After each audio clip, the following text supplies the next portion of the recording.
Welcome to Show Me Your News, the pinnacle for delivering and debating the gaming news that matters the most to you. Rumor-filled gossip, hardware blunders, or upcoming releases. If it relates to video games, we want to talk about it. I am Yoko, and Lord, I was born a traveling man. I am Super, and I am Rob Joe. I'm Tony, I'm full of pizza. And a pizza belly is a happy belly. Oh man, I love Mr. Getty's. I think that's only a local thing though. I think so, yeah. Not in Michigan guys don't anyway. even know. Don't even know. I'm eating Don't crackers. even know. Well, we're part of the Show Me Your News network at showmeyournews.com, and our top stories today for episode 157 of the podcast on Thursday, April 24th, 2014. We've got the show to ourselves today. We've got a few weeks of updates to catch up on because a couple weeks ago we had our Super Smash Brothers Direct analysis podcast, which I think went over quite well. But anyway, that was the big thing these past couple weeks for Smash, and a couple other small stories that we'll get to. Amazon, like we talked about last episode, which was, almost 3 weeks ago, they did announce their Fire TV little device. We'll talk about what that is and how it's going to impact the game industry. Nintendo is entering the world of the Season Pass with downloadable content. You won't believe which game is getting it first. And the hilarity of the week, what is swatting? You don't want to know what swatting is, but we'll tell you, and it's pretty disgusting. We have a lot of stories in our story pool to cover, games that are out recently. We'll get on our soapbox and wrap up the show with a YouTube video recommendation. Guys, how have you been the past few weeks? I've been one busy fella. Yeah, ditto there. How so?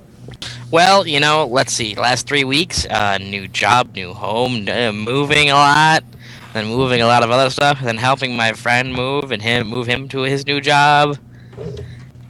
And then in the middle of all that, a Smash tournament that I was not prepared for in the slightest. And here I am in not my house, in not my room, on not my laptop. At least I'm using my headphones.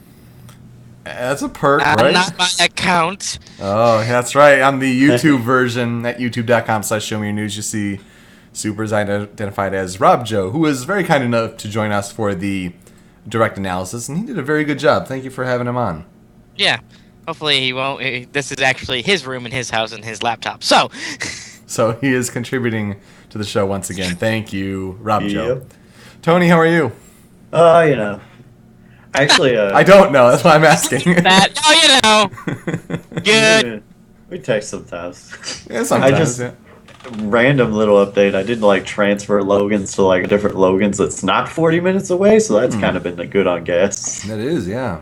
That's the only big life development I got though. Oh my gosh, I might be going to Logan's tonight. Hockey playoffs. Good place to watch it. I've never really kept up with that, but I was at B-Dubs over the weekend and I saw a game. I'm like, hockey's all right. It's pretty fun. Yeah, it's a fun sport to watch on TV. I've been traveling. Work takes me all over the place. I was back to Utah again, just like I was last year. Couldn't stay with Buzz, unfortunately. I think I got to make a personal trip out there sometime to stay with him. And then upcoming month I have Indiana and Arizona.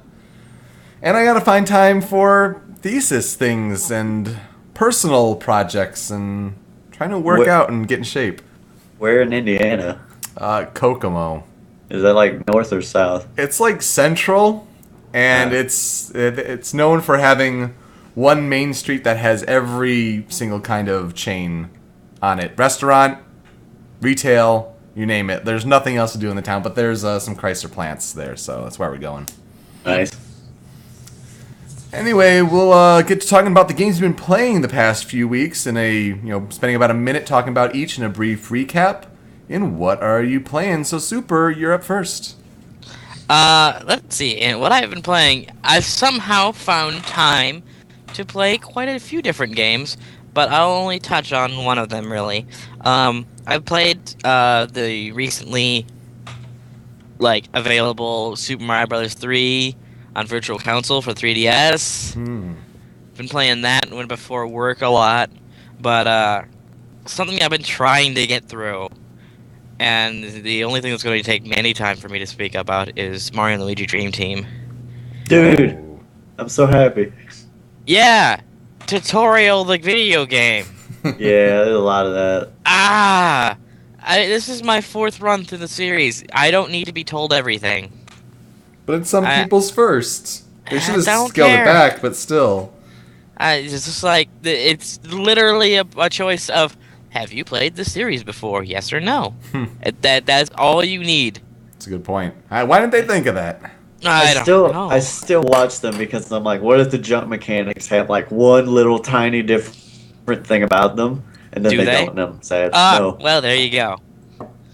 Honestly, the hammer mechanics are a little different because they're actually less forgiving, which is great. I shouldn't say less forgiving. They work differently, actually, the hammers. Yeah. And previously, you held back until a certain point, and then you swung the hammer. Same thing here, except for the timing is way different. And if you go early, you're more rewarded than you were in the past. In the past, you did damage, and you did more if you held it too long, but it was just not comparable to the perfect strike. But if you don't get the perfect strike, you get something that's actually pretty sizable damage. Interesting. Yeah, but other than that, I've been really, really unhappy with all the tutorials all the time. Oh, I don't blame And you. in the 3rd game, there was a problem with the character. Oh, God, I've always forgotten for some reason. Starlo. Starlo was like tutorial just spewing everywhere. It stayed she's with you, back. and she's back. But she's not the only one who gets to spew tutorials at you now. Well, Starlo spews tutorials about things you already know. This new character, who I forgot the name, but he's the Pilo Prince. He spews the new stuff at you that you can pretty much figure out just by looking at it. I know. Yeah, there was a lot of that. I can't wait for you to get to the last like set of bosses and see if you go as insane as I do, because I'm pretty sure you'll be like, "Don't, I didn't have any trouble." I I'm like, probably "Fuck you." won't. As long as they're not You're tutorials. just good like that.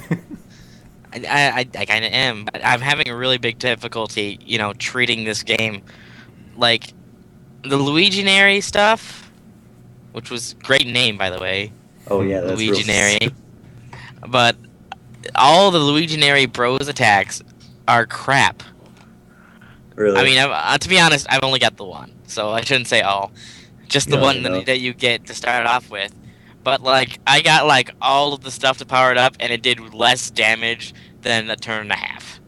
I'm like, why is this a thing? I'm just going to do my normal attack and do so much better. The normal jump where you jump and then 800 Luigi's land on everything. It's awesome. It's awesome and useful, and why would you use anything else? I know. Except for like the hammer strike, which is great. But yeah, that's all I've really been playing. I just started today Skies of Arcadia Legends. Ooh. I kind of always wanted to try that, and then I hear the water temple, and that is just horrendous. I don't know. My buddy says it's his favorite game, so I finally sat down and played it. For those who don't know, my Wii can't play Wii games, but it plays GameCube games flawlessly. Go figure Why? that one. Yeah. I don't know why, but that's the way it is. We tried with the Maramasa the Demon Blade, so I know it's not just, Brawl or anything like that. But GameCube games run flawlessly on my Wii, so at least there's that. Huh. But I've been playing Skies of Arcadia Legends. It's just Skies of Arcadia, the first one, as far as I've been told. Just been updated for GameCube. Right, And originally it's- on Dreamcast, and then for GameCube. Yep. Yep. And it's pretty legit, to be honest. I'm enjoying it as much as I can, a turn-based strategy game. I don't like turn-based, but this one's kind of weird and kind of cool. And then in the middle of battle, while you're choosing your turn and all that, all the rest of the people who you're not controlling are, quote in quotations, fighting. So there's always kind of action going around. Characters are moving. So when you strike someone, you might end up aiming in a completely different direction than before. You might use this kind of like magic that attacks in a straight line, and you're off to kill some straggler off in the distance. Well, that straggler could have moved by the time you actually got around to doing your attack, and you could suddenly strike 4 different enemies with that attack. Wow. Yeah, or you could miss all your enemies. So you've got to kind of figure out, enemies generally move like depending on the enemy type. In so far in the early game, everything has come straight for my characters. So I tend to send both of my characters against a single unit, which is rare for me because I usually like to divide and conquer. Mm-hmm. But I send it all for a single unit, and then all the monsters converge in that position, and I have my one character stay all the way back and use this giant AoE field move that kills everything. It's amazing. Huh. But yeah, that game's really cool, and that's what I've been playing. I always remember that game with one of the members of Smashboards back when I was active, and he ended up being like a moderator, Vice, and he named himself Vice. after the protagonist. Because he always has Vice in his. Okay, yeah, he's still around. I'm sure he is. I'm sure he is. But that's what I always make that connection for Tales of Symphonia. Go figure. Tales of Symphonia? Or the game I've been playing, but I'll talk about that later. Skies of Arcadia. Ooh boy, Tony, what are you playing? A few little things. Some I just kind of dropped. I just watched Gone Home, which I'll talk about more later. Very cool. I played that. That was very interesting. Quite the experience. Oh yeah. I played Batman Arkham Origins. Fought the Electrocutioner, which was really funny, and then I didn't know where to go, so I quit. I wasn't too into it really. Yep. It is okay. Started Assassin's Creed 4. I'll get back to you more on that one later because I just started it. Story's weird. The story is weird, but what about getting to Havana and you're like, I can do all the shit? Yeah, that's nice. Just I don't know. I have a lot to say about story-wise with how that series has went. And mostly been playing Kirby's Return to Dreamland. Finally, I played the 6-pack that came out on Wii, and finally started to play this because Triple Deluxe is out next week. I have paid off. Like I'm so excited. I love Kirby so much now. Return to Dreamland was fairly standard. No Kirby levels, 4 people. What got me though is that I was playing single player and I didn't notice. It wasn't like it was detriment to the experience to only be playing by yourself. It felt like a real Kirby game. Like it works like a solo Kirby adventure. Right. All the properties, all the powers, just they all work. First 5 worlds, very basic stuff, and then the 6th world was like metal robot planet, and I was like, this is fucking cool. Like it was a lot different from any Kirby world I've ever seen.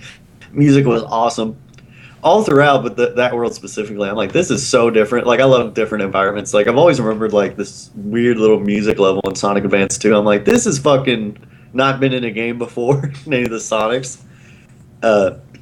Yeah, Return to Dreamland was really, really solid. I can't wait for Triple Deluxe, and yeah, that's what I've been playing. I've been meaning to get back to Return to Dreamland because we played it when you guys were here.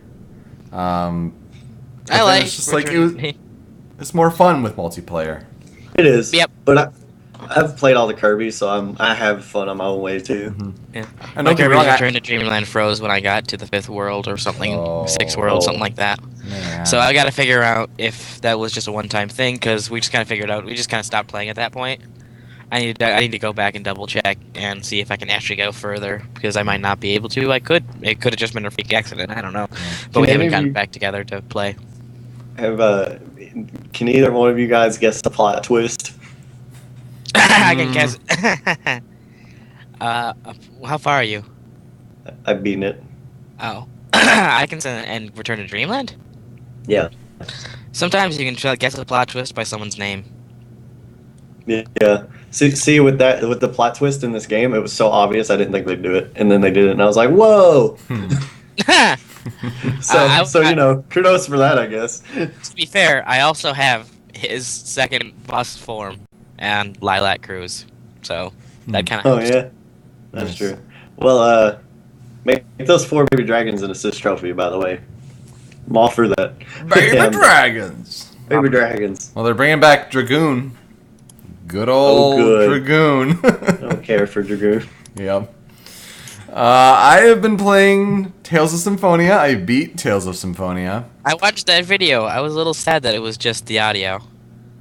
Yeah, turns out my computer kind of took a dump when trying to stream. Like, CPU is maxing out, and couldn't do much of anything. So I was planning to stream all of the end game, and then it was just crapping out multiple times. So I'm like, all these records tell me to prove that I did it. So that's what it ended up being.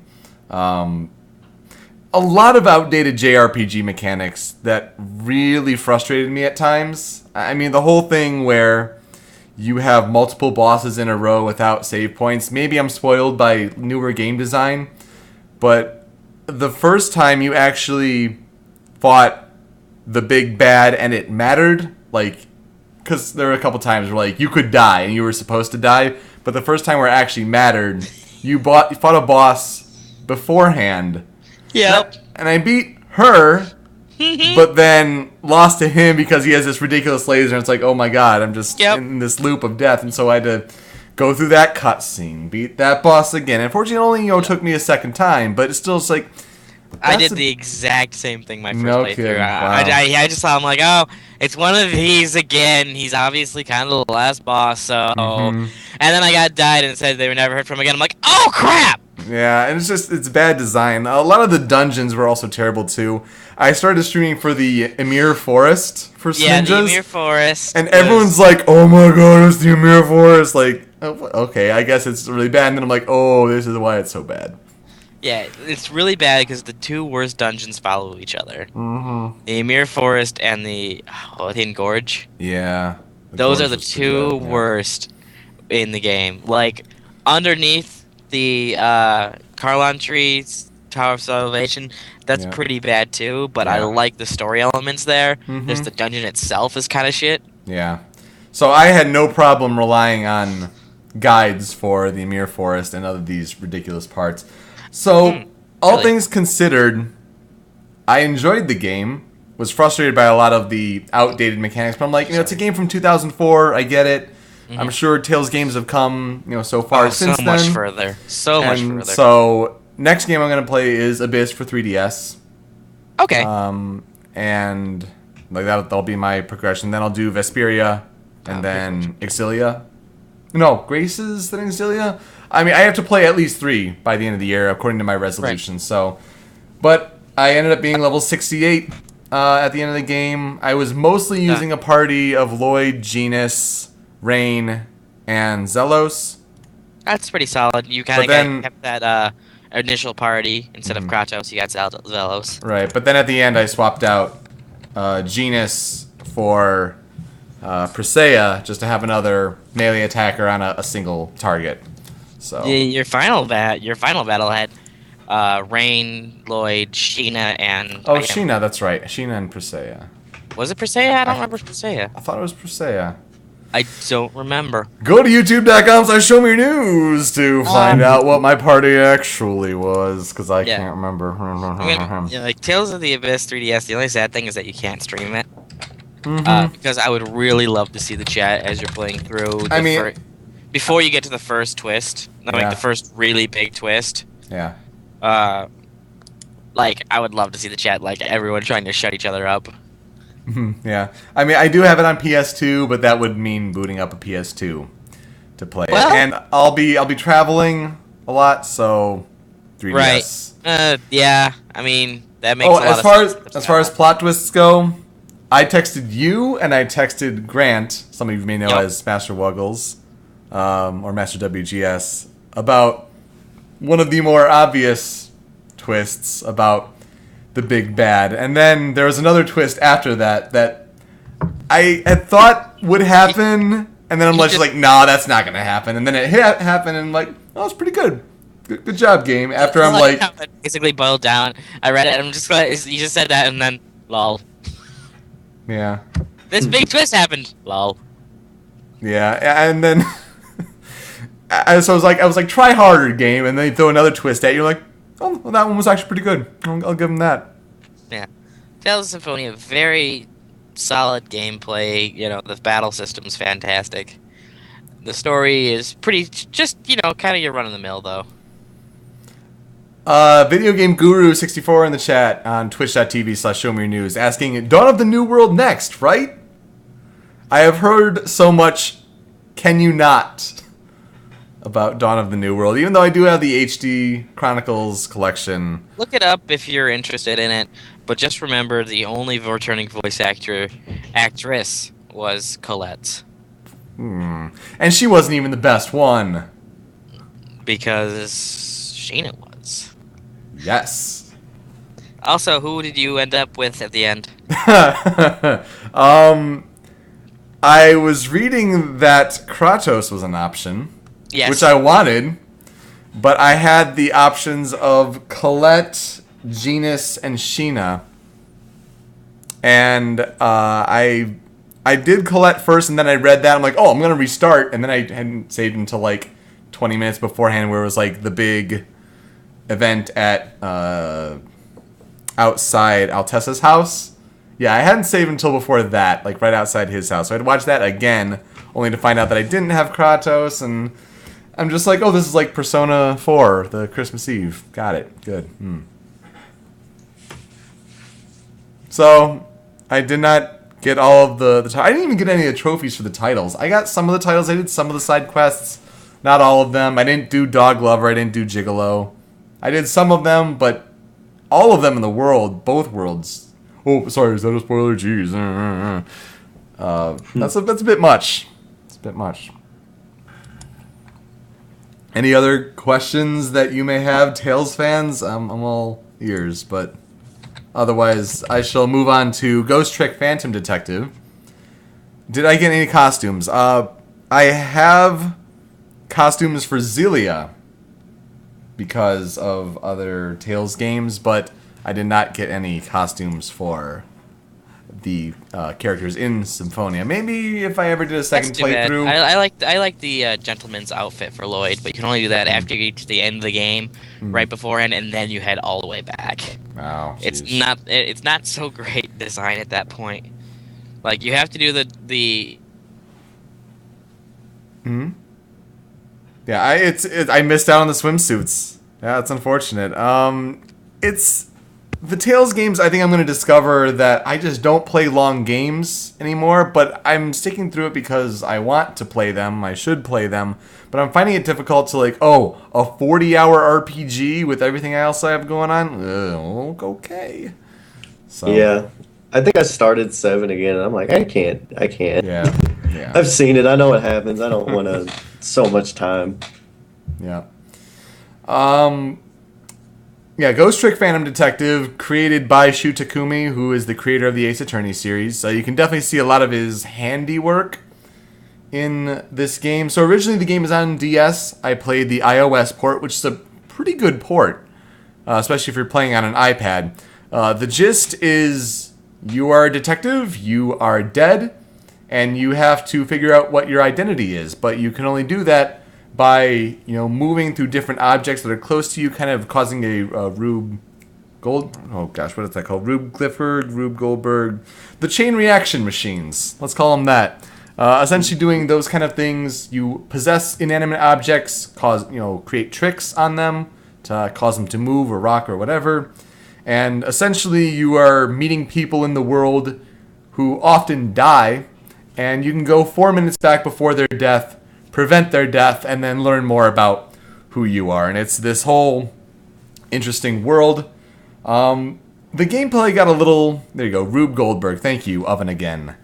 The gameplay got a little tiresome by the end. And I was just like...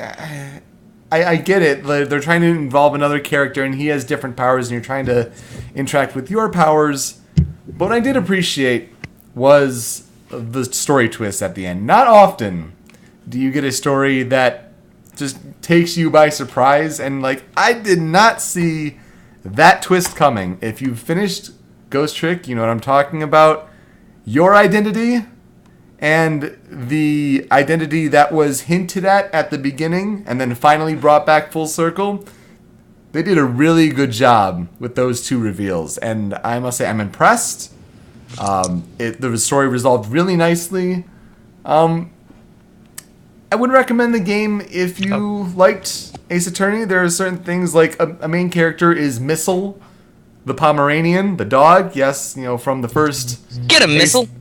Yeah, the first Ace Attorney, you had Missile the dog. It's not necessarily the same Missile, but you can see the creator's handiwork and carrying that over. And Missile's just awesome.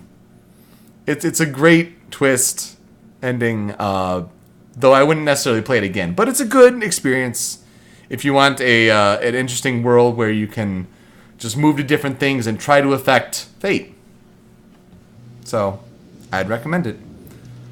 But let's get to our headlines, and we start with the Super Smash Bros. News. The main thing was the Nintendo Direct that was devoted completely to Super Smash Bros. Thank you guys so much a couple weeks ago for your help with the reactions right after. I think that show went really well. That was fun. It was a lot of fun. Though, we did get a comment that was just like, I thought these guys were supposed to be the Smash experts, and then I wanted to comment, but then it's Google Plus and their whole dumb thing. Anyway, I think it was one of our best analyses yet. If you wanted to check out us on Show Me Your News on YouTube, we have our 2-hour-long reaction. And I know there's different websites like Game Explain and all these that they do their breakdowns and reactions, but they had time to digest it. We pretty much went at the top of the hour right after the show. I hear you. I don't know. The top one was the only one that was working. Anyway, we went at the top of the hour right after the Direct, and we talked for 2 hours. We did video analysis. It was a lot of fun to do, and so thank you for those.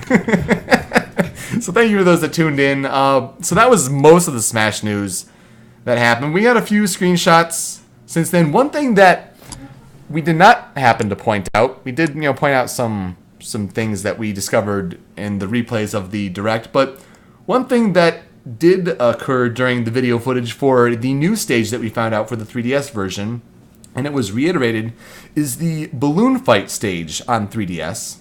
Oh, fuck that. It looks awful. It looks different. This is a stage that has no side boundaries. If you walk off to the right, you will appear on the left side of the stage. Oh, That's I kind didn't of know that. interesting. And likely vice versa. So you Welcome gotta back, jackass. I said pay no mind to my absence. You fucking started muttering halfway through. I was talking to Rob Joe, who had entered the room, about why No kidding. But I thought you were Rob Joe. So you can only kill off the top and Spike in the bottom. The fish reappears here in the balloon fight stage, but that's interesting. No side kills on that one. I'm gonna put on Sonic Bunny Hood and just run right to left.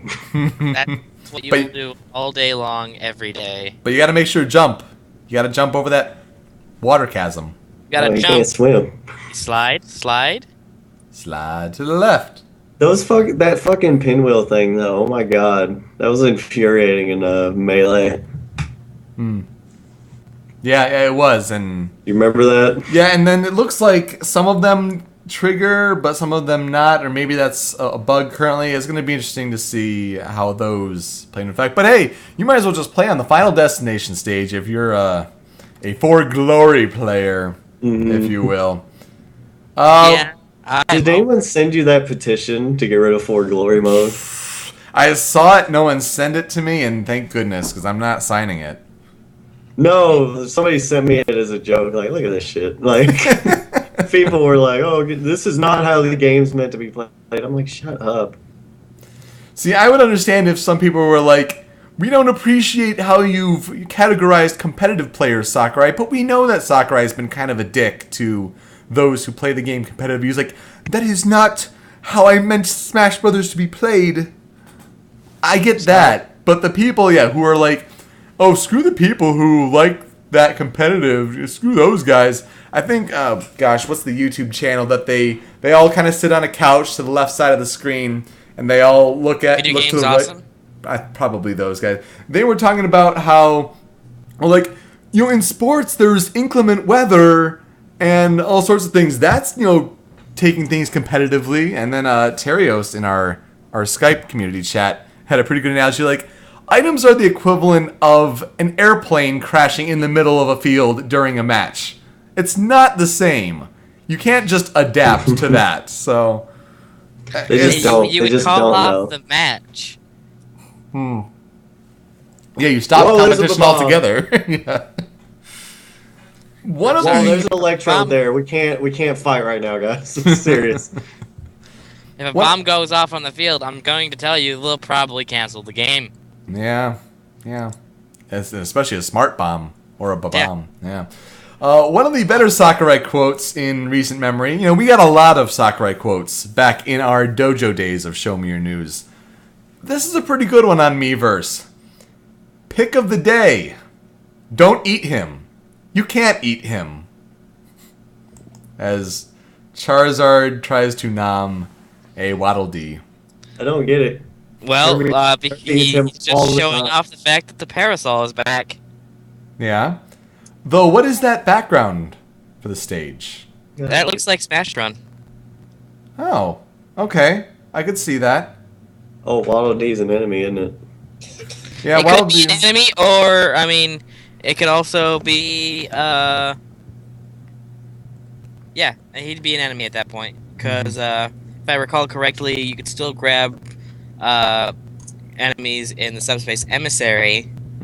Yeah. You just auto through them, and as... And and look- DD only throws Gordos this time around, so... So Waddle Dees would make sense as a Smash Run enemy. See, I was all set to be like, what is this stage? And like, oh, right. You just pointed out that Smash Run exists. GG. You can't. Rob Joe Any of makes them things the bullshit. point. He says the reason Waddle Dees are probably, or the reason why Day to Day throws only Gordos now is because Waddle Dees are now enemies in Smash Run. Mm-hmm. Well, that makes sense. I could see it. Some people were thinking he'd be a character like Bandana Waddle Dee. Oh, come on. I'd Eh. love Bandana Waddle Dee. That man knows how to use a spear, but everyone's been waiting for Toad to use a spear. Interesting. Not much else on the screenshot front besides an affirmation of Yoshi with the rainbow trail on his eggs. Beam swords are gradiated, and the fire bar. Not too much else. I mean, Direct was the big thing, so go check that out. But there was other Smash Brothers news this week in terms of sponsorships have been happening. Yes, for- they have, left and right, which has been really, really awesome to see. Awesome to see. Tell us a little bit about that, Super. Well, for those who, I mean, well, what else can you really say about it? I mean, it's some Smash players are being picked up by big teams like Team Liquid. People who are known for like StarCraft and League of Legends and stuff like that, and they're picking up Smash players and opening up like a Smash side to their teams. So Ken the king of Smash. Sephiroth fan, yes. Survivor Gabon Ken. Survivor Gabon Ken has been picked up by Team Liquid to play Melee and all their at Smash events, and they picked up Korean DJ as well. Another sponsor has picked up Chillin' Dude and Hungry Box. People you see from the Melee it on me mango. and Melee It On Me Mango. Of course, we've seen Adidas sponsoring Mango. But yeah, just we're seeing some serious interest in Smash, and in this platinum age, as they're starting to call it. It is going to be interesting to see how that develops. And I saw a discussion. I'm trying to remember. It might have been on a Facebook thread on Smashboards' Facebook regarding this topic.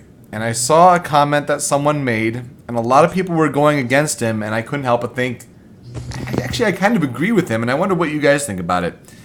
The comment was something to the extent of, as long as these people, and this is more talking to the masses and not the privileged few who have received such sponsorships, as long as, most people don't think that this is the only way to make a living and that you should just, forego any other kind of job. What? And a lot of people were like, well, you gotta believe in Smash that, you can do it. But I think for most people who do not have the skill to be the top elite professional, if your only goal in life is to aim to be a Smash Brothers professional player in the hopes of getting sponsored, in the infancy in the stage that sponsorships are with Smash Brothers, I think to forego any other career aspirations and just try to be a professional Smash Brothers player with no other career fallback, I think that's kind of insane. It's short-sighted. Yeah. It's so short-sighted, and a lot of people in this that were attacking him like, you gotta believe in our community, you gotta do this, and it's like, I actually kind of agree with them. Like, most people aren't going to be the kind that get sponsorships, and you're going to kind of... You can be really, really, really, really good and still be 3 steps behind these top-tier players. Yep. And it's just... It's not like you're making tons of money for the few tournaments you happen to win to, sustain an entire living. There's no insurance either. There's no dental. Mm-hmm. No 401k. There you go, Tony. You're talking adult talk. I hear you. You got it. Preach, you brother. Need to think of this stuff. Preach. You kids don't check your oil enough either. Goddamn. That's actually true. I'm 25 now. I'm really old. I hate it. Welcome to our lives.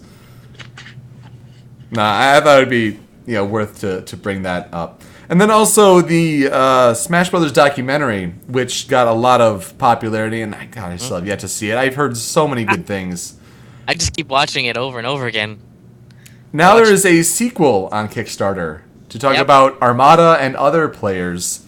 And honestly, kudos. Good luck to the fundraising efforts for that, because... There's a Kickstarter? I'll donate to that. Yeah. The first one did fantastically well, and I'll give to more of that. I wouldn't say fantastically well. Considering... It was a moderate success that got only half its funds. But the exposure, I think, to more of the game's media, I think it got a lot of exposure that it didn't necessarily need to receive. But I think it did really well in that regard. Yeah, I mean, I'm not knocking it down. I just, the Smash Brothers is so good despite having as many hiccups as it did. I'm down to see more of it, though. And I gotta see the first one, so I think that's enough said there.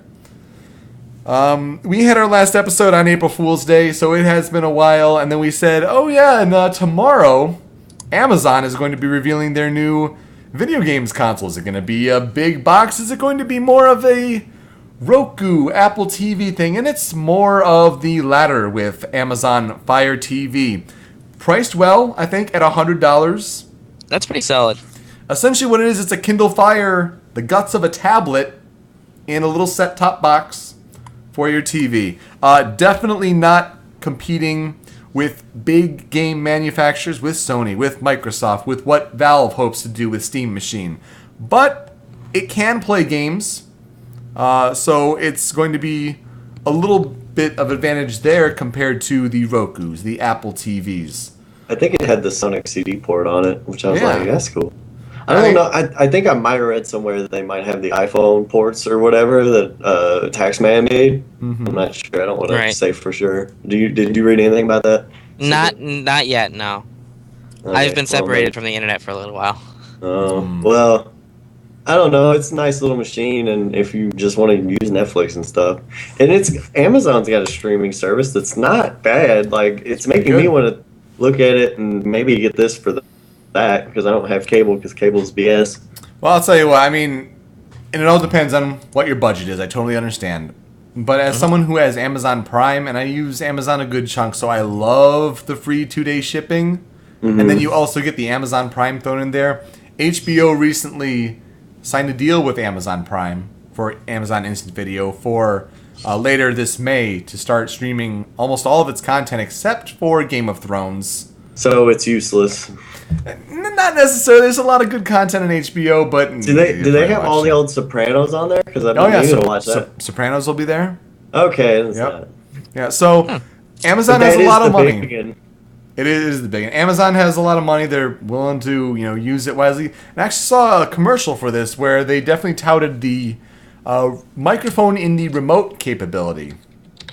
So you can speak into the remote and it does the whole, almost like Connect Bing sort of thing where you can search for whatever. But I found it interesting that that's the feature that they touted. This one also comes with an optional $40 game controller. Looks a little bulky, but it's better than Apple TV that relies on you must use your iPad and try controlling games on that when it's like if you get like a Sonic port or something like that. Try controlling with the touchscreen on that. I'd rather not. Yeah. Exactly.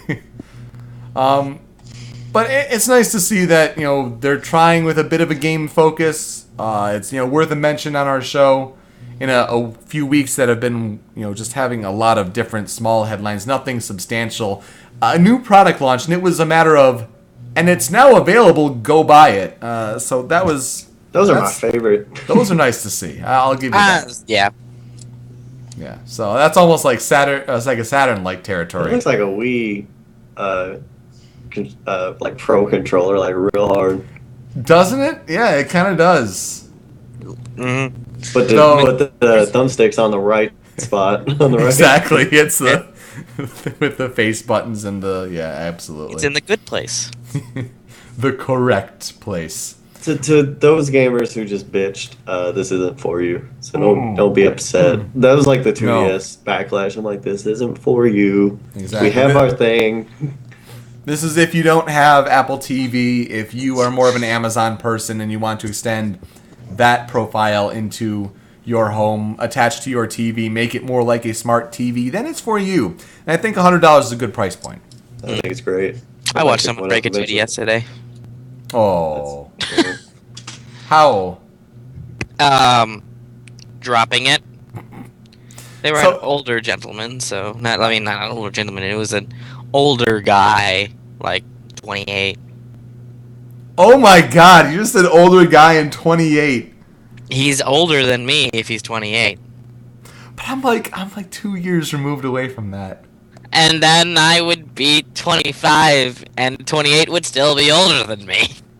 You said like older guy, and I pictured like, oh, that's nice. That's nice. A 60-year-old man is playing games, and I guess he decided to go for a 2DS, and you're like, 28. It's an older gentleman, and I just pictured an old guy with like a monocle and a cane. Exactly. Oh, so misleading. Well, we go from that, talking about 2DS and looking like a Nintendo, to Nintendo trying to embrace a new digital age of trying to make money. And it almost kind of goes along hand in hand with the Rusty's baseball game that nobody cared about on that one Nintendo Direct. That is their new way of trying to go free to play, and you can haggle down prices, and they're actually really keeping like a watch on how that's doing.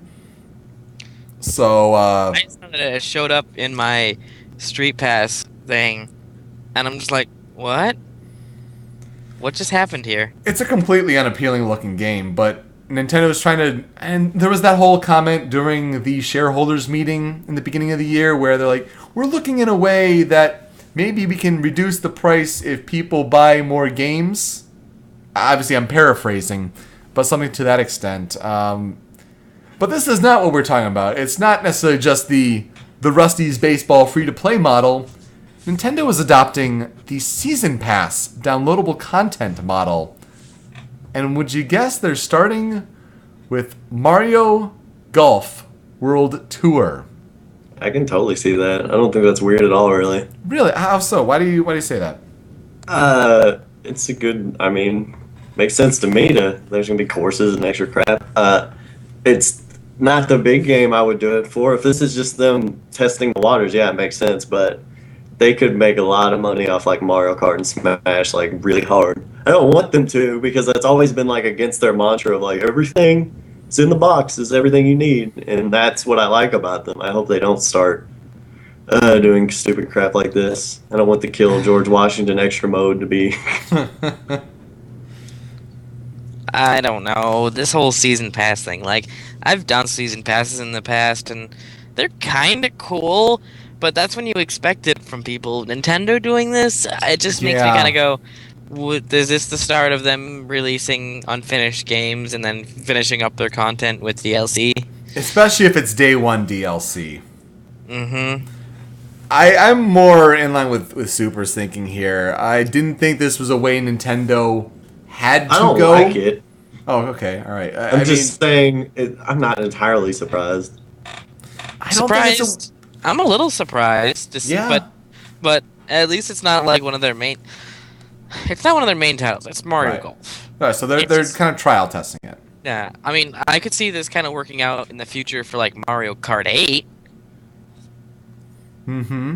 Like If they giving us chose some to do more it. courses and stuff in the future. Sure, I'll be all down for season passes of that. But that game's a Especially month when it's- away, and I think you need some planning with that. This one, I think the way they designed it, if you have people buying the game for, $15 to get 3 characters, Toadette, Nabbit, and Rosalina. And if I played this game, Rosalina would be enough for me because I like me some Rosalina. And then plus all these different courses. Like, if I were someone who was buying this game, like, I'd find it to be a good deal. But then that just plays right into the hand of, oh, well, the people like this. This is something we should do more often. Like with Mario Kart, like with Smash Brothers. And Sakurai has gone on record, speaking from a Smash Brothers angle, which we do enjoy on this show. Sakurai is someone who doesn't necessarily see the need for downloadable content. He's gone on record and said that, yeah, like maybe patches, but we're trying hard to design a game that we don't need to patch. And so It's strange. It's like, and I've been reading a lot like Japan's misconceptions of what like America wants. This just Yeah. seems like they probably want this, and then they do it. It might not do good. And the problem with that is it's just not the right game to try it on if they are trying to make money. And this is just talking business-wise. As a gamer, I don't want them to do it. Right. Now, I totally agree with the perspective of, like, I expect this from other, publishers. It's a slippery slope. I don't want them to turn into like Capcom or anything. I didn't expect it from Nintendo. But it'll be interesting to see. It's not setting off any alarms in my head yet. It's just kind of like, okay, they're trying it out, I guess. It's no big deal. Keyword But- yet. Keyword yet. No, yeah, it's still like, but Though, yeah, I feel terrible for saying. I mean, this isn't a game I'm going to necessarily buy. Though the demo is now out on the 3DS eShop. If you want to give Mario Golf World Tour a try. Though I do feel kind of bad that like if this were a game we're buying, the inclusion of Rosalina makes me like, oh yep, I'm gonna get the season pass. not Nabbit. Not necessarily Nabbit though. If I were you, I'd be like, can I just get Rosalina and not Nabbit? I don't want Nabbit. But then it doesn't make sense. Like the whole idea with the season pass, and I've only purchased a couple season passes. I did. Well, 2 of them I've used, and then one of them I totally didn't. I bought the BioShock Infinite season pass. I did that. Those DLCs were pretty good. I did not do the Assassin's Creed 3 season pass at all. I never played any of At the all. Assassin's Creed At all. DLC, and I've never felt like I've been missing out. I downloaded it, never touched it, and the other season pass I got was LA Noire, which I totally took advantage of. But that had like 4 or 5 different inclusions for $15. So When it's shit like that too, usually you can wait for the Game of the Year edition to come out. All that That's stuff will be true. on there anyway that's totally true. for way cheaper. Just like The Last of Us on PlayStation 4, which I don't think is in our story pool, but that got It's a thing. confirmed. That got confirmed for PlayStation 4. It includes the Left Behind DLC, includes all the multiplayer DLC. But if you're playing Last of Us for multiplayer, kind of questioning that. It's like Uncharted and shit. It's Yeah, just like no. exactly. The only season pass I get are the Walking Dead ones, and that's just all the game at once, pretty much. Mm-hmm. I know those are going to be good. I don't mind doing that, and it's like just the core game stuff, not like Yeah. Kill George Washington pack. I don't care. Oh, People in the chat are saying that Mario Golf was going to be $30 without it. So add $15 onto that, get the content. For random extra crap, yeah, that's a good idea. And make the game cheaper. yeah. Now that I can get behind. I'm okay with that, Nintendo. Start packaging like Uncharted with no multiplayer, and like it's $40. Oh And I my! wanna You see how mean that like start packaging every game with no multiplayer. Listen to Yes. us. Listen to us being these old gamers. Get multiplayer out of here. I'm not saying get it out of here, just for me. I'm not Yeah. gonna say For me, get it out of here. I'm not gonna say people can't play competitive Smash because that's a really short-sighted, douchey way to think of it. But Solid Snake 120 makes a good point. Wish they had done a season pass for Fire Emblem. Yeah, Oh. that would have been nice. That would have been good. I mean, the early DLC, sales that they had for that was totally worth it with the golden maps. Yep. Oh, but the rest of them, not really, not so much. I just bought them in the packs of 3 that they were and went on my way. A lot of them have good items that you can use, so that's nice. Mm-hmm. Also, the Smash Brethren. What That's do you just mean the- by that? It's a DLC pack Oh. in Fire Emblem Awakening. Oh, Smash okay. Brethren, Gotcha. where you fight Yep. Marth, Ike, and Roy. Mm-hmm. So I got a recommendation for Hilarity of the Week from Psycho Wing X9, and it was the petition that you mentioned earlier. So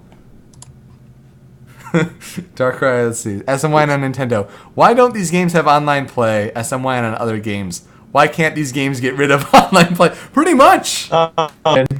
Pretty much. Nintendo I'm making chooses- no fogey, but I'm just saying if there was an option, that would be cool if it was like cheaper and it didn't. Because have that. Nintendo gets multiplayer and they know how to make it fun, but they think they can restrict it to only local. A lot of these other games. Here's the big difference, okay? Nintendo makes games where the main game is co-op, or you're basically working together with the team of people who are there. But they choose not to make it online. But we want online with that. We want to be able to sit on our couches while they sit on their couches 8 hours away, 12 hours away across the world, and we want that online. What we're saying is that, like, the main game isn't shooting people on predetermined maps. No, it's the story or whatever it is. We want the story, the one-player story without all the extra stuff. Basically, Call of Duty multiplayer is dumb. Speaking of which, Hilarity of the Week, segue. There is apparently a trend that is very depressing, and it's called swatting. Now, you're not going to believe this. I wouldn't believe this to be a trend. This is the first time I've heard of it. I'm thinking this is sensationalist journalism, but go ahead. I didn't see this on the hashtags and Twitter. It trending. may well be, but apparently this is something that has happened more than once. And we're not trying to blame Call of Duty specifically, Speak for yourself. but it's where the masses go to play multiplayer games, and there are a lot of dumb masses out there. Masses who don't know any better. Masses who think the idea of swatting is a good idea. If you do not know what swatting is It's when you're not feeling... sexual. It's not... I was completely wrong about this. It's not smacking dat, if you know what I mean. Swatting is being all butthurt over a lost match, knowing the contact information of your opponent, and calling 911 on your opponent's behalf, and making up a story like, I have shot all of my family members, or someone has shot all of their family members inside this home. Send a SWAT team. Send helicopters. Send all this stuff. Ha ha ha ha ha. For the lulz. Fuck people. Yeah. I was at the moment debating whether or not it was justifiable to drop an F-bomb, but yes. It fuck completely is. Super said fuck. Holy fuck. Oh my god. This is a big deal, guys. You don't even know. You want some lighter, weird hilarity that somebody told me last week that I've been Sure. meaning to tell me? Sure. My roommate's dad works at Kroger, and he said there's this weird new... This is going to be way out of left field, by the way, so get ready. He told me that people were making this new drug, and chocolate pudding was one of the main ingredients. So people were like going into Kroger and stealing all the chocolate pudding. And then they like mix it together with some chemicals or household things, and they inject it in their ass. Suppository that shit. I don't. That was like I was I mean, like, I've- pudding. It's like chocolate cake. So I don't know. I've heard about powdered alcohol, and that's something weird. Called fat. But no, seriously, this is someone who I don't want to is. talk about this. It makes me sad. Yeah, it's like I know you're trying to bring us back, but we just don't want to talk about it. No. It's bad. The one point I do want to point out, You and got some pudding in the fridge. like a helicopter was not called, but still, this costs taxpayer money to do this because you're all, I lost at Call of Duty. I don't want to play the I have no life video game card, and it sickens me that video games get this kind of coverage in the media. But if people are going to do dumb things, please bring attention to it. Please make it stop. And by all means, please, the last paragraph here. The caller could face multiple charges and may be required to foot the bill for Tuesday's police response, which is estimated at $100,000. Please do. Please press charges. Please send him to jail. I don't like one of, I think it was this story or one that I at least heard on the radio, which made me like, I gotta put this into Show Me Your News. This is insane. This needs attention. Make this stop. This needs to not be a thing. The ever. mother who was of the house that was called upon and had the SWAT team appear at, basically like, oh no, I'm sorry. It was the mother of the 17-year-old who made the call, or the teenager who made the call of this swatting. Because apparently in the swatting community, you're always trying to one up and, oh, for this swatting I did this swatting I did this. Can you beat that? Apparently the mother of the person who made this call said, like, he needs to get a job. Don't get a job. Send him to jail. He does not know the difference between what's right and what's wrong. Punish his ass. With pudding. With pudding in his ass. Fuck people. Anyway, had to bring that up. Fuck people. Had to bring that up. Story pool, we have several stories because it's been a very busy few weeks. The Game Boy turned 25 years old in Japan a few days You ago. brought the whole show down, and you're like, let's talk about Game Boy. Game Boy! Handheld memory. And our childhood memories. What do you guys remember with... Was that Putt-Putt? The What? car in the PPG video? Huh? You're skipping ahead of story, and I wanted to You ask... clicked it. I'm watching the stream.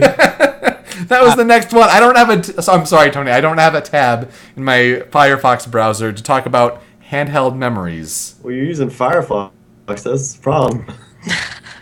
It's better than Internet Explorer or Opera. It's not as good as Chrome. It's not. It really is not. So, guys, what are your handheld memories? If you have Game Boy, I think the only Game Boy game I had was Pokemon. Mhm. I think I had a Pokemon, or I had a Game Boy bought so I could play Pokemon. I had a Game Boy Color, and I had Pokemon, and I had Mario Golf. I spent way more time on Mario Golf. It was fun. Mm-hmm. I once. Which did- guys? Which Pokemon game was your first? Was it red or blue, or was it yellow? Red. It was Red. red. Wow, I'm the only blue one in. Oh wow. Okay. I really want to play You Yellow. really interrupted my story. I'm sorry. I went, I had to ask. It's an important question. I went urban exploring when I was like 10 or 11, and I went into some abandoned trailers at a trailer park, and I ended up finding 4 Game Boy Color games. Actually, Game Boy games and 1 Game Boy Color, but Did I you found steal Pokemon them? Blue. It's not It was really abandoned. It was abandoned. Totally stole them. Broken glass everywhere. Half the roof's caved in. No one's lived there. I could call it suburban. Guys, he totally stole them. I totally stole them, guys. From. But yeah, I found Hook. You know, based on Yeah, the movie. problems. I found Teenage Mutant Ninja Turtles 3, Pokemon Blue, Hmm. and I think like Jungle Book or something. No, Tetris. I found Tetris. Jungle I got- Book with touching Panther's crotch. Show it again. Zoom in. Show it once more. Show it. You're But now yeah. on the single pixel of blue sky. But yeah, that way, I had a couple more, like, somewhere along the line I've come to own Pokemon Yellow, and for some reason 2 copies of Donkey Kong Land 2. I don't know why I have 2 copies of Donkey Kong Land 2. I've never bought it, but now I have 2 copies of it. And I still don't know to this day how. None of my friends owned them. I never wanted them. I never owned that game. Yeah, I just have 2 copies of it now. Maybe it's what happens whenever I lose a game. I get a copy of Donkey Kong Land 2. Tony, what are some of your other memories besides Pokemon Red? If you're there. Oh my. Well, I'll talk about. I want Obviously, to turn the Okay. 77. Oh, damn. I didn't Yeah, notice. It sure is getting to be spring. I was asking you about what your. I just recently played Mario Land 2, and that was fantastic. At least just for that one music track that plays in every level remixed slightly. That song is just happy. Yes. I love it. I'm more of a. I know it's a console afterwards, but man, the GBA kicked ass. Yeah, it did. Yep. It was such a good library, and my roommate now, like I've been harping on him to play GBA games, but it's kind of hard to, GBAs aren't a thing anymore. He's been playing DS games because he got a 3DS and he can go play that backlog. But I got the Game Boy player in in our living room now on my GameCube, and I'm like, here, play Pokemon Fire Red and Dude, fucking Virtual Boy Advance, best Dude. emulator. Best Yeah. emulator. Virtual sure. Boy. Or no, sorry, it's Visual Boy. The emulator is Visual Boy. Yeah, don't Yep. search Virtual Boy Advance. Visual Boy. I'm off by. That's funny. Couple considering I was letters. using Virtual Boy Advance yesterday. Yeah, and Playing some amazing mirror. it's a great emulator. Yeah. Virtual Boy. Fuck me. But I like the Game Boy player. I think it's fucking awesome. That is good too. I suppose this is the fuck show today. Yeah. I know you weren't here for the last one, but like 2 minutes in, I realized that I was in my own apartment and my mom wasn't in the other room, and I could say Yeah. fuck as loud as I wanted. I literally imagine. I just thought you were going to just scream it at the top of your lungs just to enunciate your point. Fuck. Oh, that was Good. weak. Wow. There was I- no power in there. I held the F a long time just to be silly, but I don't think it went Like through. you, Anyway. Super. I had a Game Boy Color. I had Pokemon Blue, like it seems like most of our Twitch chat had as well. The first Zelda game I played was actually on Game Boy Color, and that was Oracle of Ages. Oh Which, man. a good Zelda game on its own. A very strange first Zelda game. Yes. Is that the one with Kirby enemies in it and like Mario enemies in it? That's Link's was Awakening, Oh, Which I also played and forgot about. But which Oracle some say of is the best. But Oracle of Ages, starting on that one, that's a weird one to start on. So. Yes, it is, and just that one just makes me sad. My first Game Boy Advance, little translucent purple guy. I lost him, and Oracle of Ages was the game that was inside of that. Oh, Tony's Oh, I knew typing. it. My goodness. my God, that bad. Yeah, they are good games. They're just not good first Zelda games. The Oracle Yes. games. Yeah, let's put it like that. But Pokemon Pinball. Oh my yes. Oh my yes, Pokemon Pinball. So, a lot of good handheld memories. Good, it's not, the anniversary in America, but 25 years in Japan. Thank you, Game Boy. You've changed gaming forever. Now we can get to that tab with Putt Putt and Pajama Sam and Freddy Fish and all these other humongous entertainment games, which some of you may know from Peanut Butter Gamer videos, or you may have played them when you were young in these point-and-click adventures. But Humongous Entertainment is starting to roll out their library to Steam. Started on about a week ago on the 17th of April, and they are going to be rolling out more over the next few months. That fifth comment gif is awesome. We gotta look and see what this is. Zach Galifianakis. Yes. Yes. Just slow zoom, and he's like, yeah. Yeah. a lot of memories with Like this. the corners of your mind. Yeah. So yeah, over the next couple months, you can see the list of the games here. They are rolling out many games over their library, and I mean, when you can bring games to Steam, it is the place to be for PC games. So I'm all for this, especially when these go on sale, which I'm sure they will eventually on holiday sale and summer sale, and that's going to be when you pick these up. What? Oh, right, Steam. Something that you don't use all that much, right? Okay, I got you. I like to boil buying water games for sometimes. cheap. Oh, you don't like buying games for cheap. I get it. Okay, all right.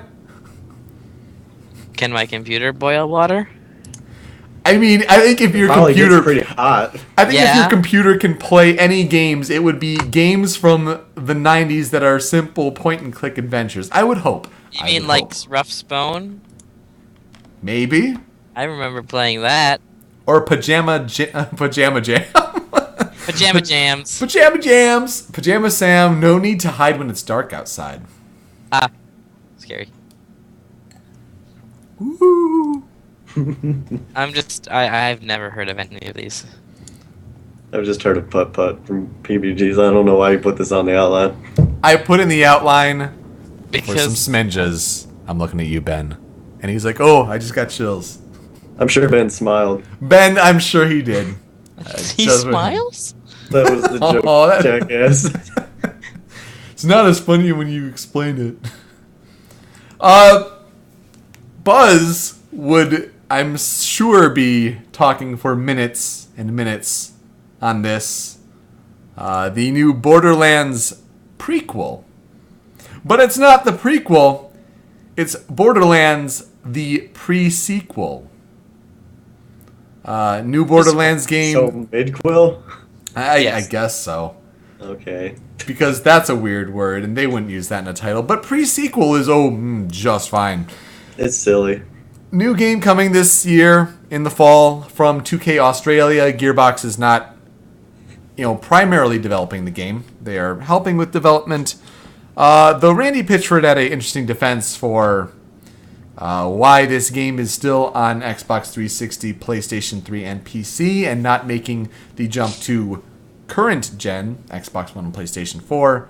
Just talking, it's mostly about the sample audience that's there, the audience that has grown up with Borderlands, and how it would be a not smart, business decision if we made that jump.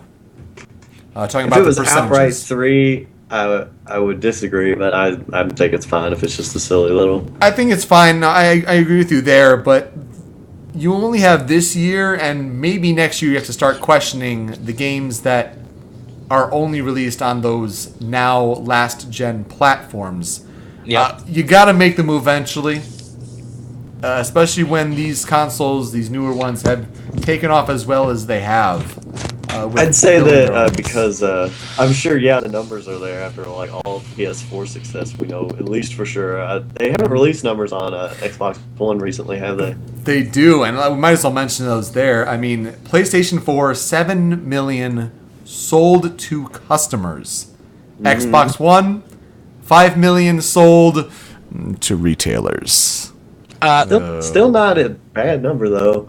It's not a bad number, but it's pretty definitive right now from the launch sprint. When they launched a week apart, who is in the lead? It's pretty clear. Yep. Oh, I'm not saying that. Yeah. So the big deal with this one in Borderlands, the pre-sequel, you get to play as Athena the Gladiator, That's pretty cool. Wilhelm the Enforcer, That's kind of cool. I guess. Nisha the Lawbringer, She was a bitch. and Claptrap the Frag Trap, And the fourth character. who is clearly the best. Just the best. I'm glad that you finally get to play as him. No reason why he loses everything for the sequel. Mm-hmm. I guess there's going to be some story reason that gets ham-fisted in there by the end. But the most interesting character here is Athena. Why do you say that? Because of the General Knox DLC, she was the one who helped you. She's ex-Crimson Lance. She used to work for Atlas. And she was strangely, just gone in Borderlands 2. I'm pretty sure I 100% of that game, and I don't remember her ever coming up. So figuring out what happened to her, or what she's doing after this, because she's the only one here that's not a villain. Yeah, you're even seeing, the point of this one is also seeing Handsome Jack Become the villain. Yeah, become the villain, who I believe was our 2012 antagonist of the year on Show Me Your News Game of the Year Awards, bringing it back. Yep. Kind of seeing how he became that character for Borderlands 2. So that'll be interesting. More Borderlands. Just, you need to develop an engine for next gen and soon, Gearbox. So I'm sure you're working on that, but get on that, please. I can't wait I think for this that, is more. I think this is way more into the idea of milking whatever they worked on for what it's worth. It's totally an Arkham Origins kind of game. Probably. Yeah. Especially seeing as they're not developing it primarily, Except they're probably in working on the third space. That's right, it's on the moon! We like the moon! Wow, old internet references. Yeah, Tony mentioned the Telltale's Tales from the Borderlands. That was a big hit at PAX, apparently. It was, I think they had it at PAX East, but maybe behind closed doors. But yeah, that's happening. That was VGX. Oh. I want the fucking Game of Thrones one. Yeah. Really bad. I'm sure Telltale's going to be doing a very interesting job on that. Internal documents at Atlas, specifically their sales sheets, revealed that Danganronpa 2, Goodbye Despair, the sequel to Trigger Happy Havoc, which came out in the US in February this year, only a couple months ago, that one's coming out September 2nd. We knew that the sequel was coming out this year, which I'm really excited for. I know some other smidges who played the game are also very excited for that. Vita getting games that's something in itself, but that's something. But 2 games in a franchise in a year, that's pretty exciting. I'm pretty excited for that. So, sure. Thought that was worth a mention. We also have Tales of some... man, I almost did it again. Tales of franchise fans in the Show Me Your News community, and Hearts are... Because Tales of Hearts was on PlayStation Portable. Mm-hmm. Much like there was another game that they had they had one version of on another system. They brought it to another. Gosh, no, I'm blanking on which one. Whether it was Innocence or something. It was the one that was on the Wii, but then they brought it to PS3. No, there's something else. There's something else, but it may have been. I think it was another R version, but maybe it was a Japanese. I think it was Innocence and Innocence R, but I may be wrong about that. I'm very new in the Tales franchise. Don't hurt me. Anyway, Tales of Hearts are PlayStation Portable game in Japan. It was brought over to Vita in Japan. It now has a Western release of winter 2014 later this year. So more Tales, and the Vita. I'll tell you what, the Vita is becoming the place to be for JRPGs, though you do have Bravely Default on 3DS, and 3DS does have strong JRPGs. It seems to be a lot of what Vita is getting now, because, let's be honest, unless we hear anything different at E3, Sony does not have a lot in the pot first party for Vita. Nope. I really was hoping that Namco Bandai was going to start bringing things over to 3DS. Because that seems like the much better system to throw these things on. Yeah. So Vita is getting a lot of Japanese RPGs, and Tales of Hearts is one of them. Very exciting. I saw a big article about how Bravely Default did really good, and Square was like, "Oh, people like old RPGs that we used to make, and that they're going to try to go back to their roots." And I'm like, "You guys are stupid." That's like just figured this out. It's like if Capcom made a Mega Man game and it sold 8 million copies, and they're like, "Oh, you guys wanted Mega Man? Why don't you say something?" Another series that is getting a new game that the Show Me Your News community they enjoy is the Ace Attorney series. Recent article article and announcement in Famitsu where the Ace Attorney series is getting a prequel that goes back to the Meiji era in feudal Japan. So, Phoenix Wright's ancestor is apparently the star of this game. He has an assistant. The title, I don't know if it's necessarily Maya's ancestor. Kind of looks a little bit Maya-ish. Is it? I just hope Missile makes it. Missile's ancestor. Yeah. This game is not confirmed for the West. It's obviously going to be very interesting to see how they localize it, if they do. I'm right now paying it no mind until we get Phoenix Wright versus Ace Attorney, because goddamn, that game was announced as Years existing ago. before our panel, the week before Youmacon, so November 2010. And it's still not out in America, though it is in Japan and Europe. Let's get it together, Nintendo of America. The title is Dai Gyakuten Saiban Ryunosuke Naruhodo no Boken. So Naruhodo Ryuichi is Phoenix Wright, so now it's Naruhodo Ryunosuke. That is his ancestor. I can only hope this leads to a crossover with time travel, stupid, fun bullshit. That would be interesting. Though, now, Dai Gyakuten Saiban, Dai is big or great when you translate it over. So a lot of people have been calling it, great Ace Attorney when these news articles are reporting about it. But some of them get big Ace Attorney, and please do not call it Big Ace Attorney. That is the stupidest shit. So we'll see what happens with that, but this is the moment in time I'll show where you my big Ace Attorney. where the Meiji era Ace Attorney prequel We go back in has been time. announced. Exactly. Ancestors. Persona 4 Arena Ultimax is the sequel to the Persona 4 Arena fighting game, adding new characters. It's a sequel. It's a sequel. Later in time, and that means that you have new playable characters like what was just confirmed, Rise Kujikawa is now playable in the Persona 4 fighting game. Kind of a big deal when in the last fighting game she was a support character. She was a support character in the Persona 4 game. And personally, my favorite character in the Persona 4 game. So very interesting to see her as a playable character in a fighting game using microphone-based attacks since she is a Japanese idol. And her persona, which is more of a healing one, has kind of made a shift into a fighting one. Though this does give credence that Ken Amada from Persona 3 is also a playable character, which is stupid. I'm going to go on a little Persona rant. He was a young little turd of a character in Persona 3. Yes, this is set years later, so I'm sure he may have grown since then. But you don't pick Koromaru. Koromaru the dog would be a much better playable character than Ken Amada. Anyway, Rise is a playable fighter. Exciting.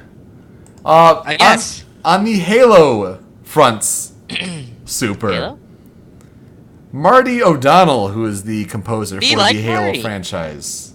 The composer for the Halo franchise is now working on Bungie, or should I say, worked on Bungie, because he was fired, apparently, without cause. Oh, don't worry!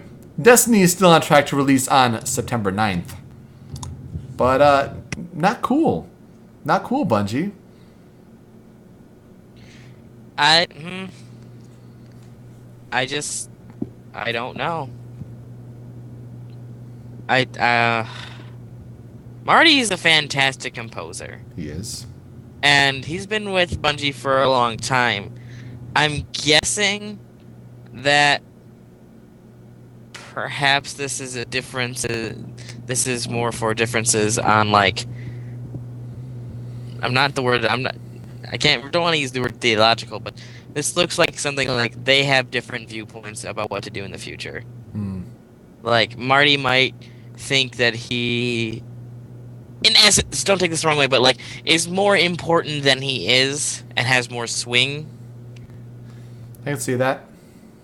And he might have pushed a little too hard in that regard.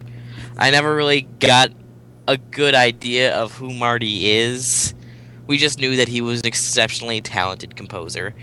And while he is that, him leaving will not really have any detriment on the game.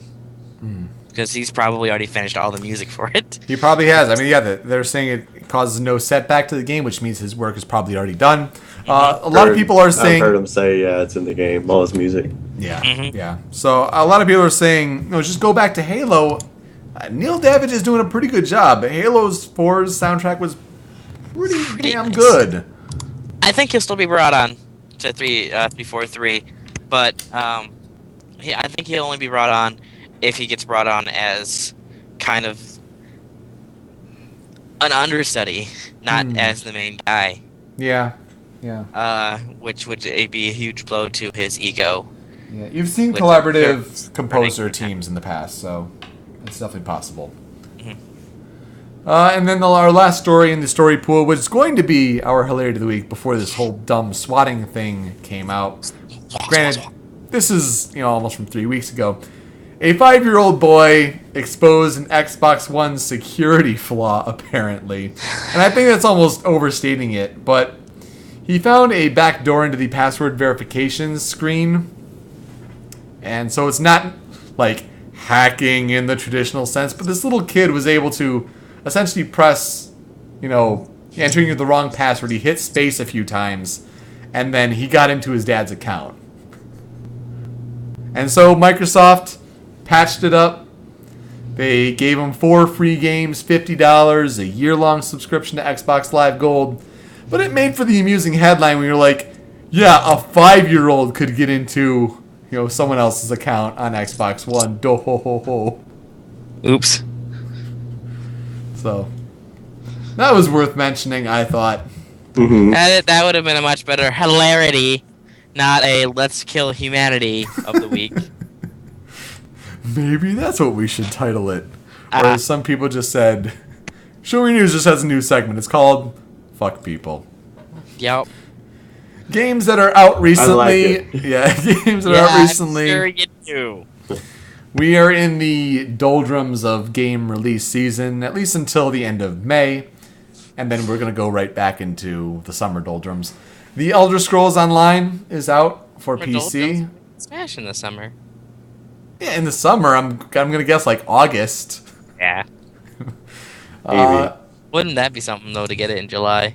That would be great. Just be like they do their Nintendo Direct at, like, a friggin' E3, and it's available to download now. Oh, hail Nintendo. It's just like available to download now. And you just see, like, a live server of theirs explode on fire. Yeah, and then they're like, oh, we're just getting word all of our servers have crashed. Yep. Lego The Hobbit is out. They also announced, Peter Jackson announced on Facebook today that the 3rd Hobbit movie, because that was entirely necessary, was originally called The Hobbit There and Back Again. And now it's called something like The Clash of the Five Armies or something like that. Oh, that makes sense. Not entirely that, but something to that extent. Like, they changed the title of the 3rd movie. Oh, okay. They did that. Yep. Kinect Sports Rivals, because Xbox One is trying Kinect games, and that's not working too well. RBI Rare has nothing to do. Exactly. Yeah, because they the brain trust for the that Grant Kirkhope was a part of with some other Rare developers, the Mingy Jungo team, that apparently fell apart before Christmas. That was trying to do the spiritual successor to Banjo-Kazooie. It's a bummer. Yeah. I forgot about that. RBI Baseball. Now I'm sad. Yeah, sorry. RBI Baseball is the other baseball game because the 2K franchise let go of the MLB license. So you have MLB 14 The Show, which is already out on PlayStation 3, out in a couple weeks on May 6th on PS4. But RBI Baseball tried to be another game that held an MLB license, kind of more of an arcade throwback to the original RBI baseball. It didn't do that well. Conception 2, Children of the Seven Stars. It's an RPG on Vita and 3DS. It's about copulating with schoolgirls to make powered up spirits. This sounds like a fun game. Yeah, it's up the JRPG alley. So give it a try if that premise doesn't weird you out. Ooh. And then Trials Fusion, the bike trick game that has had other iterations in the Trials franchise. You have it on PlayStation 4, you have it on Xbox One. It's a Trials game. If you've played them before, you'll enjoy it. Give them a try if you haven't tried it before. But you get to try to pull off crazy tricks on a motorbike of sorts. I like that. And it's a lot of ragdoll physics, so there you go. Which I think is part of its selling points. Absolutely. My soapbox this week, and we'll be keeping these brief here, since we are about almost at the hour-and-a-half point in the show.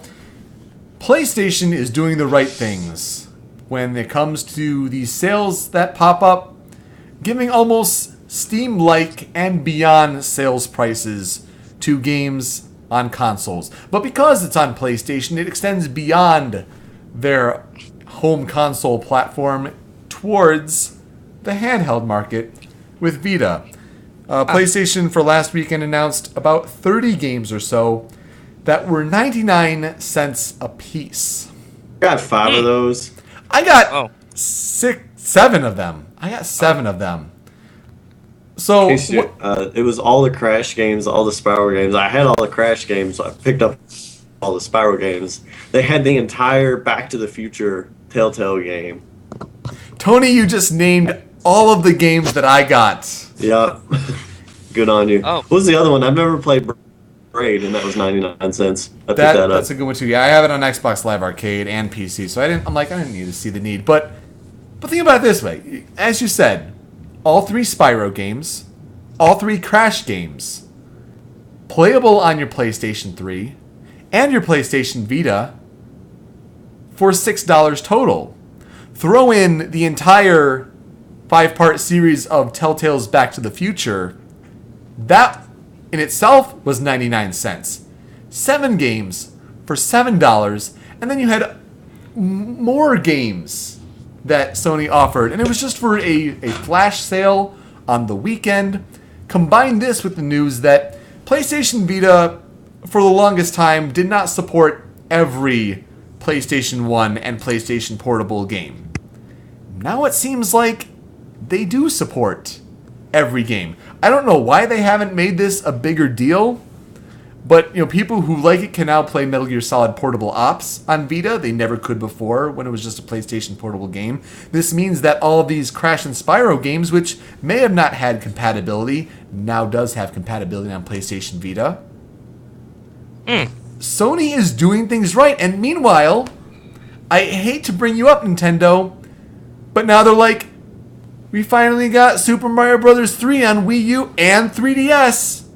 Oh, but just that one game, and it's like $5 or $6. Good job. A plus, 4 stars, 5 stars, Hey A now. plus. You can play that. It's kind of cool. I'm just bringing it up in comparison to what other companies are doing across their library of download, play systems. Mario Bros. 3. So if you load up Mario Bros. 3 and 3DS, you can download, play, and someone can play as Luigi. That's almost online, but not online. So No. good You job. still have to be local.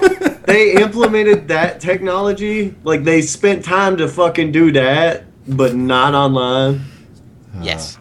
To be fair, okay. though, at least the other person doesn't have to own the game. I guess that's But good. it's still local. Anyway, I wanted to give Well, Sony I mean- kudos because these, for someone who does not have or did not grow up with a PlayStation 1 in their possession, giving those games, all 3 Spyro games, all 3 Crash, and if you really wanted to, because it's Naughty Dog and they had to do a Team Racer, they did have Crash Team Racing as well. All of those games for 99 cents for a limited time across both platforms. Buy it once, play it on both, download it on both. Kudos to you, Sony. I approve. Tony, your soapbox. Okay, this is random. Do you guys care if I spoil the end of Superman, Man of Steel? I know a bunch of buildings go to shit. It's something I Also, honestly he haven't kills heard this much. It's that. So I guess you don't mind. Blurted the I fuck watched out. the review that the Nostalgia Critic did. Really. I was Yeah. like, I'm probably watching it at some point because they're doing that Batman Superman crossover. That's right, yeah. I only saw the ending. That fight was badass, I have to say, and that was the only time I've ever seen a movie or a scene from a movie where I'm like, I want to see this on IMAX in 3D. It was fucking cool. Yeah, he kills Zod. He just breaks his neck, and it was a kind of fucked situation where Zod was shooting heat vision at this family, and Superman was trying to stop him. He like held him by the head, like trying to stop him. He said stop, and Zod was like never, and broke his neck. And I thought it was badass. I thought that was really cool because he didn't have a choice. Like in this when this happened, it's like he didn't have a choice. I would say that superheroes are stupid, and when usually Batman's like countless people die, he's like I gotta put him in jail. It's like no. Sometimes there might be a better solution to that. Well, at But least he did the cool thing in Batman Begins. that kind of goes against Batman though too, and then he does it later. Like, Well, then don't complain about it. I'm not. I'm just saying. Okay, here was the problem with this, is that he killed him, and then that was it. I was like, oh man, like Nate had told me earlier in the film, like he wasn't a fighter, like he didn't want to do this, and I'm like, oh man, they can mess with his like inner turmoil and like how he feels about this and how the public perceives somebody this powerful. He can just kill anything. Like he doesn't like bring them to their justice, which is what Superman does. He brings them to police justice and they deal with it. He doesn't interfere with like politics and like stuff like that. He just stops the bad things and has everyone else deal with it. And then the movie was over, and that kind of pissed me off. Well, I thought there was much more you could have done with that. Zod was his problem, so he dealt it with the way that, you know, his people took care of problems, I guess.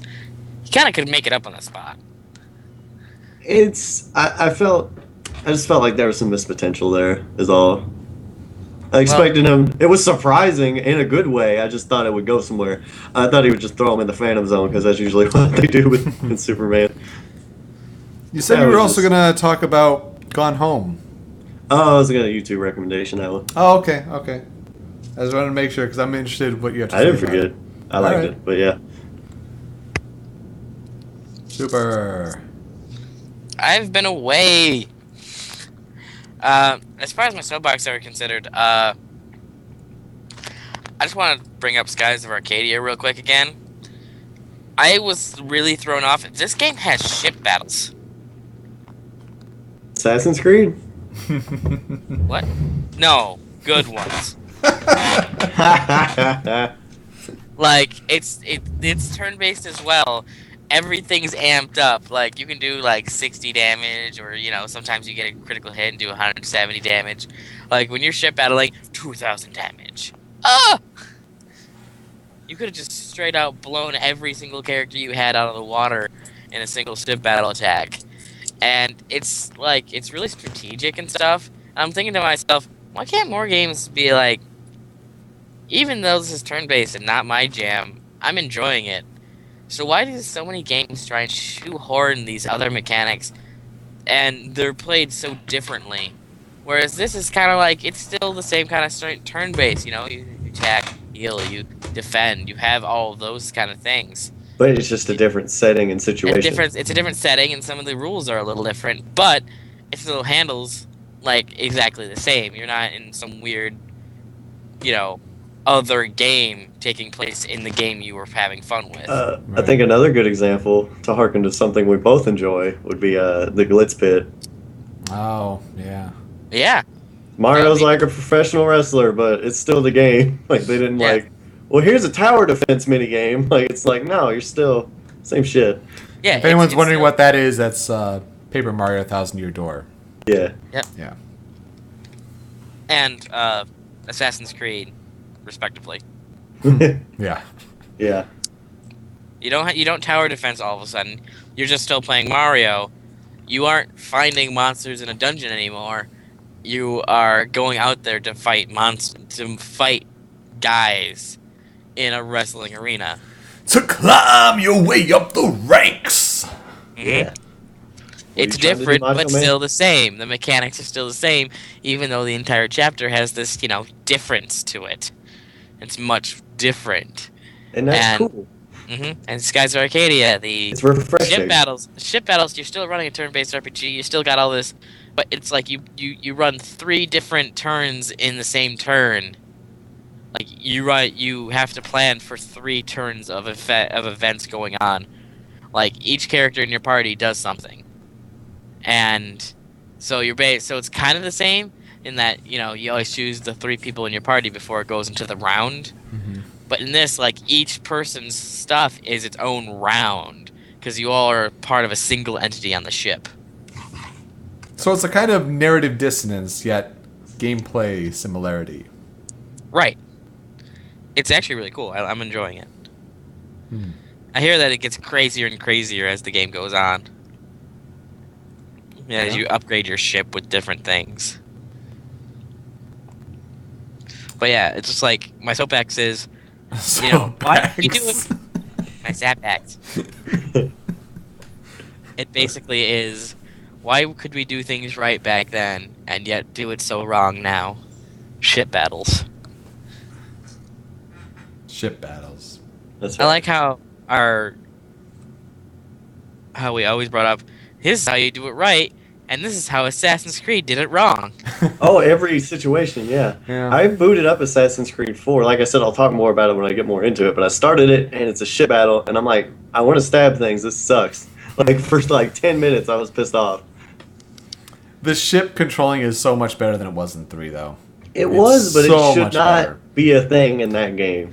It should not be a thing, but games like Sly 3 are an example of ship battles done wrong. I'm sorry, Doba and Ben, but that part was shit with ship battles in Sly 3. Darker Eye in the chat says, Octodad Dadliest Catch. I thought that was out for a while on another platform, and usually we don't repeat when it's on another platform, but yeah, it was on PS4 yesterday, so Ooh. you're an octopus and you're a dad, but Yep. nobody knows, even though it's totally obvious. Yes. It's like Roger the Alien in American Dad. A little bit. Let's wrap the show up with our YouTube video recommendations. And Super, what video do you have to recommend for The us? best Zelda rap ever. It's Dangerous to Go Alone? It's Dangerous to Go It Alone. is. Got its music video. Yes. I downloaded the EX Alpha album, which includes the original album and the Rap Along album. And it was Yeah. worth it. It was worth it. I 13 have bucks? Yes. I have the signed copy Ooh, Ah. very special. because I'm fucking diehard as shit. You are. That is Starbomb, the Ego Raptor and Ninja Sex Party collab. Real quick, what's your guys' favorite song? Is that yours, Super? Mine is probably still Luigi's Ballad. Oh, yeah.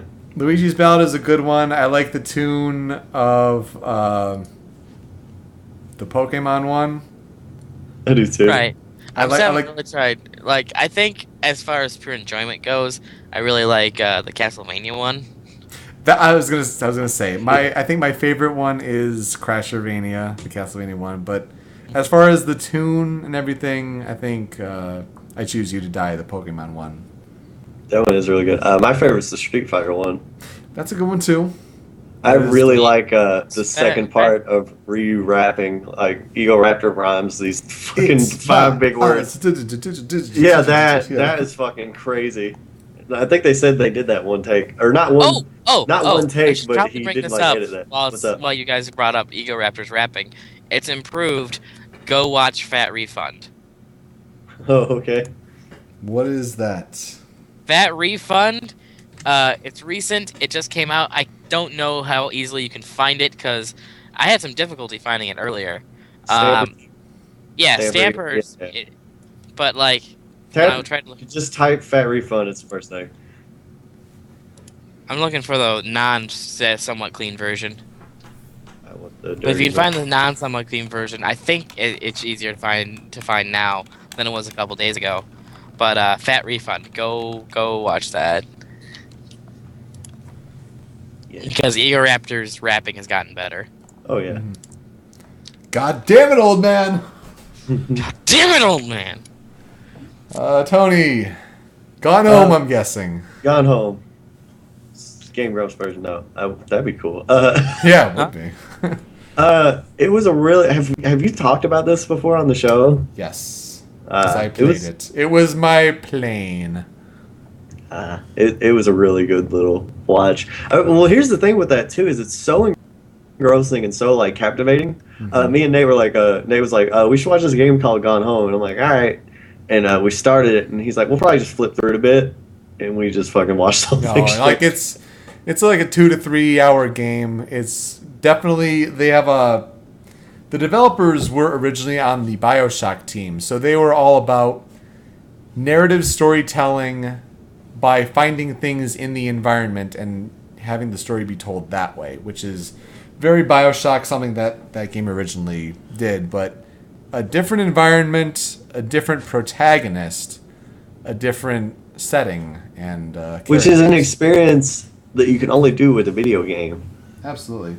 What's Which is the really cool. who did the playthrough for Gone Home? I'll send you the direct link in the Okay. in the outline because oh my god, it's hard finding shit like that with no commentary.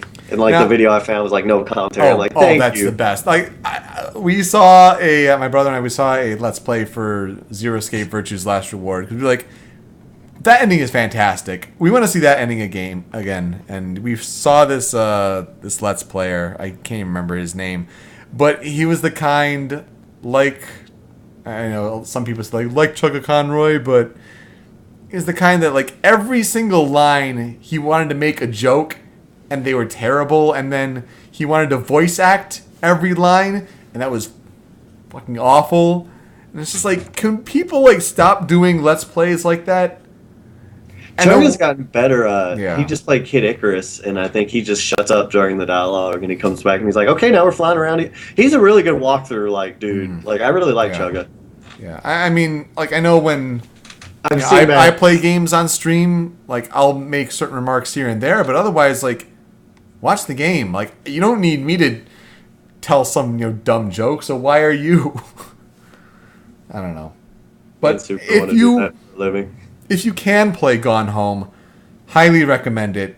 If you'd rather watch it, It's still not a definitely- bad like watch. And the watch I did, absolutely. like she found like everything. I think pretty Yeah. much. Oh, I yeah. think there's one or two little. There's some weird Easter eggs in that game too. yes, I think. yes, there are. Did you have this like feeling of tension the whole fucking time? too? Yeah. Oh, at the ending, you expected it to go terribly wrong, and that's like not going to spoil, but they subverted it in a very interesting way. And it's still good. Like I didn't like feel ripped off or anything by Oh it. no, oh no. It's absolutely. funny to me, and everyone I talked to is like, "Oh my god, I was so fucking tense that whole game," and then Yeah. it doesn't amount to anything tense. It's just really like afterwards, I'm like, that was fucking captivating and cool as shit. And It's there's a- nothing else like it. I want more like that, like right now. Like there should be Mm-hmm. 80 games like that, and there's not. And I want to play Beyond for that reason because that's kind of just movie the game kind of shit. Yeah, it's not exactly the It's same, not. but It's not. But there are people who voted Gone Home their game of the year last year, and it's for good reason. It's a very good experience. Do check it out, whether or not you play it or decide to watch it through Tony's link that we'll have in our show notes. My YouTube video, it's no surprise and it's no secret that I love last E3's trailer of Metal Gear Solid 5, The Phantom Pain. Like the 10-minute long red band full-blown trailer. oh yeah, And that music and oh my goodness, everything about it. One of my favorite trailers. If I had to do like a top 10, it's easily in the top half. Someone, and some people who live in Japan, they went and recreated the whole thing, and it's not perfectly shot for shot, but it's impressive enough. But they recreated it using Grand Theft Auto 5.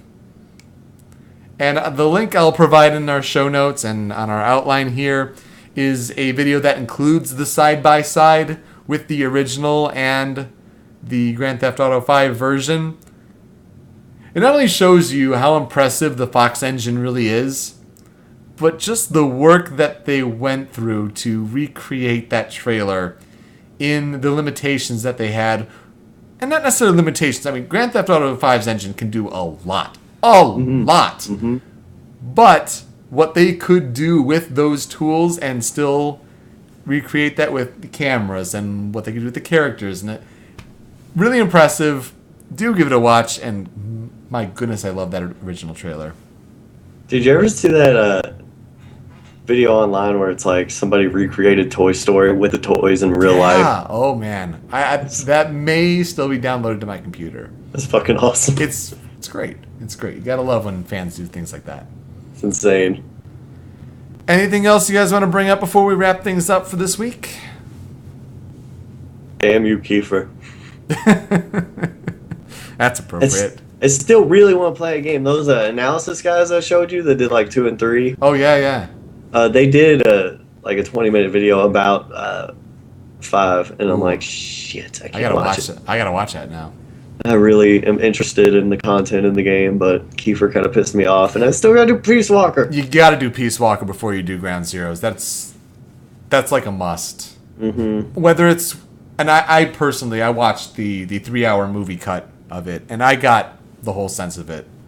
So if you don't like playing it, you gotta get. I've tried, and I was like, no. Yeah, you gotta get the story. It's a 3-hour movie cut. I at least recommend that if that's all you want to do, because it's good. It's a good edit. I will do that. I will. Yep. Super. Anything from you, or as I say, Rob Joe? He's dead. I think he's dead. Super's dead. We'll have a nucleus next time. With This that, laptop kind of sucks sometimes. oh, we revived him last minute. That slap chop? What? Slap chop? No. Hi, Not it's Vince with Slap Chop. No, I've got nothing else to say. Okay. You made So that very clear, actually, before you talked. slappity doo. With that, I am Yoko. I'm Super Joe. I'm Tony. All right, we're out. We'll see ya.